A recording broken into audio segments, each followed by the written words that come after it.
Sorry. Down, please. Down. Good afternoon, everybody. Following the negotiation between Israel and Lebanon, we have the Israeli ambassador to the United States, Ambassador Yechiel Leiter, here to give a brief update. We will start with a short statement in English, following a short statement in Hebrew, and then we will open it up to Q&A, very quick, 2 or 3 questions. Thank you. Okay, good afternoon. Talks began with a statement, very encouraging statement, Secretary of State Rubio. I was honored to sit around the negotiating table with His Excellency Yechiel Leiter, United States Ambassador to Lebanon, and to Her Excellency Nada Hamadi, the Lebanese Ambassador to Washington. We discovered today that we're on the same side of the equation. That's the most positive thing we could have come away with.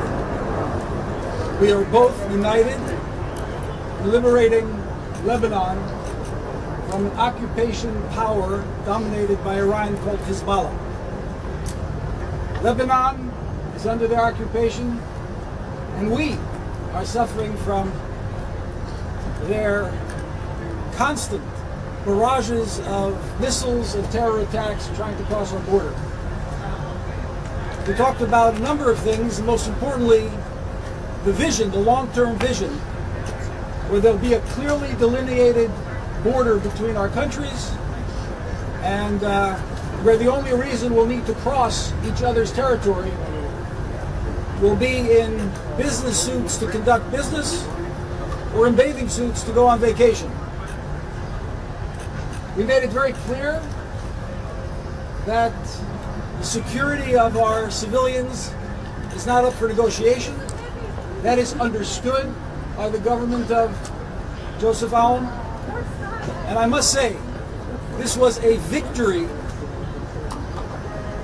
for sanity, for responsibility, and for peace.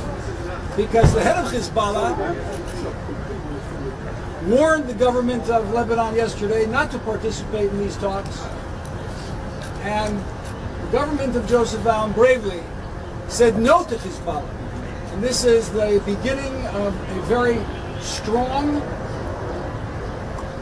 and fortified, consistent battle against Hezbollah. They are weakened as they've never been, and together we'll continue to read the threat of this Iranian proxy, which is so malign and so malignant in the region. כמה מילים בעברית? אפשר אולי לכאן מה שאתה מבין? צהריים טובים, השגריר ייתן עכשיו הצהרה בעברית. צהריים טובים. אני חייב לומר שהיו היום שיחות מצוינות באווירה מצוינת. אני חושב שאפשר לומר שהיה ניצחון מוחץ היום נגד החיזבאללה. אנחנו באותו צד, העם הלבנוני והעם הישראלי, ממשלת ישראל וממשלת לבנון, אנחנו באותו צד. צריך למגר את הרשע הזה של חיזבאללה מארץ הארזים. ואנחנו מאוחדים בצורך וביכולת לעשות זאת. דיברנו על האפשרויות, דיברנו על החזון לטווח ארוך, לראות את לבנון משגשגת ואת הגבול שבינינו, גבול קבוע, מכובד, שעוברים הלוך ושוב בגבול הזה רק עם חליפות מחויטות כדי לעשות עסקים, ועם אולי בגד ים כדי לנפוש בחופים של שתי המדינות. כמה שאלות? I'm sorry, first question, Mike Wagenheim. Ambassador Mike Wagenheim, I-24 News English. Is there something specific your Lebanese counterpart said today to give you optimism that the LAF will really begin to take hold in southern Lebanon and disarm Hezbollah? And also, conspicuous by their absence today were the French. Did Israel make a concerted, active effort to keep the French away from these negotiations? Well, I hope we won't have to make a concerted effort, but we certainly don't want the French anywhere near these negotiations. We'd like to keep the French as far away as possible from pretty much everything, but particularly when it comes to peace negotiations. They're not needed. they're not a positive influence, particularly not in Lebanon. What gives me hope is the fact that the Lebanese government made it very clear that they will no longer be occupied by Hezbollah. And Iran has been weakened. Hezbollah is dramatically weakened. This is an opportunity. This is the first time our two countries are sitting together in over 3 decades. Let's feel the moment. Let's enjoy the moment. And we enjoyed it together. We had a wonderful exchange of over 2 hours. There's a joint statement that's coming out, a statement where the ambassador expressed her government's position, where I expressed my government's position, and we're going to take it from there. Yeah, thank you very much for your time, Mr. Ambassador. Rahim Rashidi or Mr. Kurdi, sir. I have a 2 quick questions. What impact could the peace agreement with Lebanon have on the region and particularly on Iran? Second question, is there any agreement among you two against militias in the region and including Hezbollah in Lebanon? I didn't understand the second question. Second question, do you have any agreement with Lebanon to against militias on the region? In Iraq? Well, first of all, on the first question, it's imperative that there's a complete delinkage between Lebanon and Iran. Iran is the malign influence in the region and around the world. Hezbollah is their proxy next to Israel. It's like a front operation of Iran against Israel. And now is the opportunity to push them back because they're as weak as they've never been. So there's an imperative to maintain that delinkage.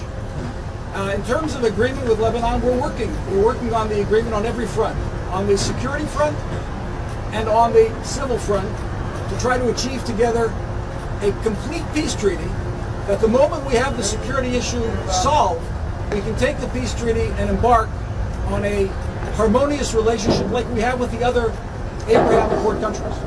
Did you discuss the coming meeting time?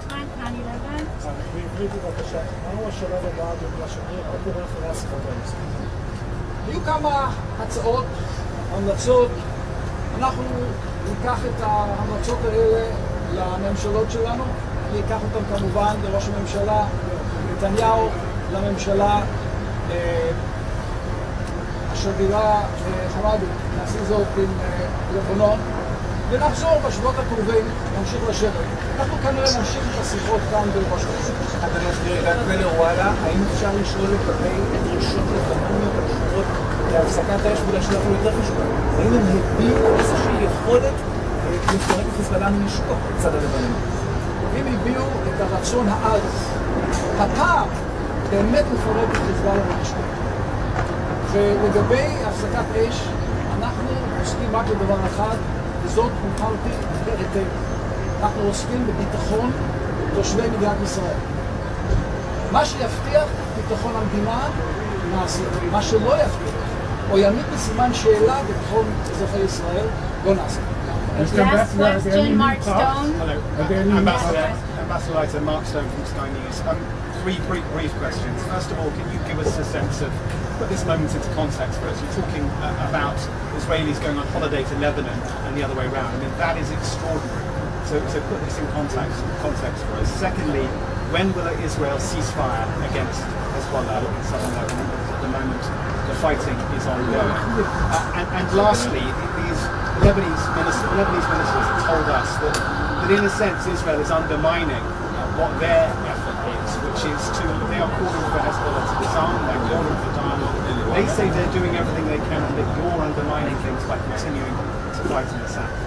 There may be some ministers that say some things for the publicity purposes, but the Lebanese know very well they would not have been able to move into a new era of peace were it not for the fact that we've degraded Hezbollah. There would be nothing to talk about if it wasn't for the fact that Hassan Nasrallah, for example, who talked about Israel being nothing more than a spider web, is now living among the spiders.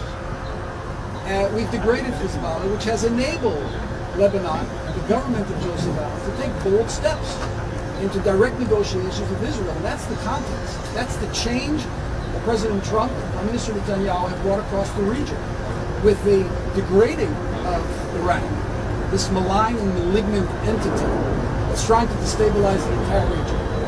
There is now the opportunity to degrade its proxies as well, to move them out of their horrific occupation of another country, and to move into an era where Lebanese and Israelis can live side by side in peace. And yes, vacation in each other's countries. It's not a pipe dream. It's a reality that can really happen in our lifetime. When will you stop firing in Lebanon?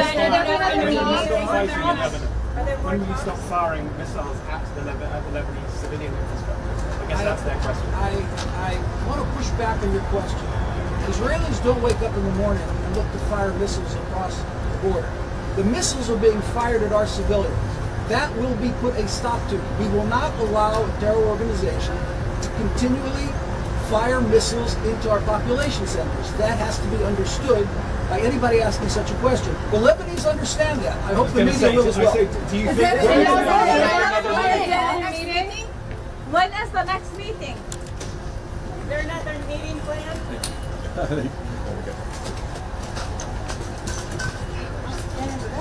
How much President Trump for this, Ambassador?